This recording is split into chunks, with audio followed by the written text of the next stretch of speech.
কি হয়েছে কি? চুয়াডাঙ্গার আলোকদিয়ায় জমি নিয়ে বিরোধে প্রতিপক্ষের হামলায় মিরাজ নামের একজন নিহত হয়েছে।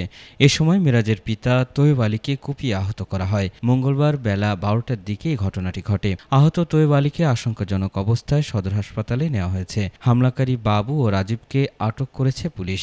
জানা গেছে, চুয়াডাঙ্গা সদর উপজেলার আলোকদিয়া গ্রামে তৈয়ব আলীর সাথে একই গ্রামের দুঃখু মিয়ার ছেলে বাবুর সাথে জমি নিয়ে বিরোধ চলছিল।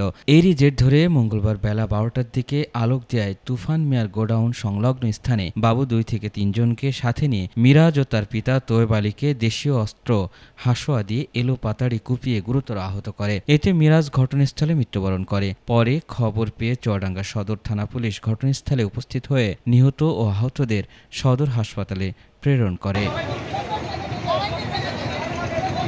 আহত তৈয়ব আলী চুয়াডাঙ্গা জেলার হাসপাতালে চিকিৎসাধীন অবস্থায় রয়েছেন। চুয়াডাঙ্গা সদর থানার অফিসার ইনচার্জ খালিদুর রহমান জানান, হামলাকারী বাবু ও রাজীব পালানোর সময় পার্শ্ববর্তী মাঠ থেকে আটক করা হয়েছে। বাকি আসামিদের ধরতে পুলিশ অভিযান চালাচ্ছে বলেও জানিয়েছেন তিনি।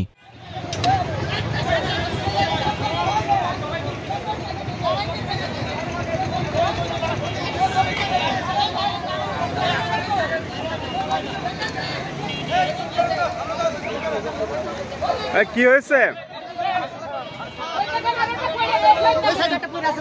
কি হয়েছে কি?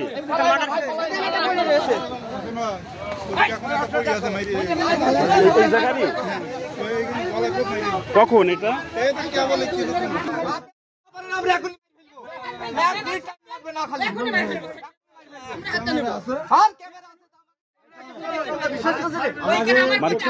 মানে ঘটনাটা কি?